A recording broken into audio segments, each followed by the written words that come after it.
ரொம்பவே ஃபீவரா இருக்கு. இன்னைக்கு வர முடியாது. Thank you sir.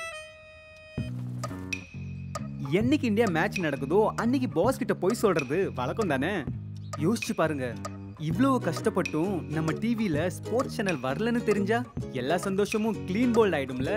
பயப்படாதீங்க, ஆகாது. டாடா பிளேல சேனல்ஸை சேர்ப்பது நீக்குவது ரொம்ப சுலபம். இத பாருங்க, டாடா பிளே மொபைல் ஆப்பின் மேனேஜ் பேக் செக்ஷனில் கிளிக் பண்ணுங்க. இங்க சேனல்கள் மற்றும் பலவற்றை கிளிக் செய்து பிறகு உங்களுக்கு பிடிச்ச ஆப்ஷனை செலக்ட் செய்து உங்களுக்கு பிடிச்ச சேனல் பேக்ஸில் சேர்த்திடுங்கள். சேனல்ஸை நீக்கணும்னா அப்போ சேனல்ஸ் மற்றும் பலவற்றை கிளிக் பண்ணுங்க. பிறகு அன்வான்டட் சேனல்ஸை செலக்ட் பண்ணி டிராப் பண்ணிடுங்க. ஈஸி இல்லையா? சரிப்பா, இன்னைக்கு மேட்ச் பார்க்கலாம். என்ன, நாளைக்கு மேட்சா? டாடா பிளேல சேனல்ஸை சேர்க்கறதும் நீக்கிறதும் இத்தனை ஈஸியா இருந்தா ஒவ்வொரு நிமிஷமும் ஜிங்கலாலா.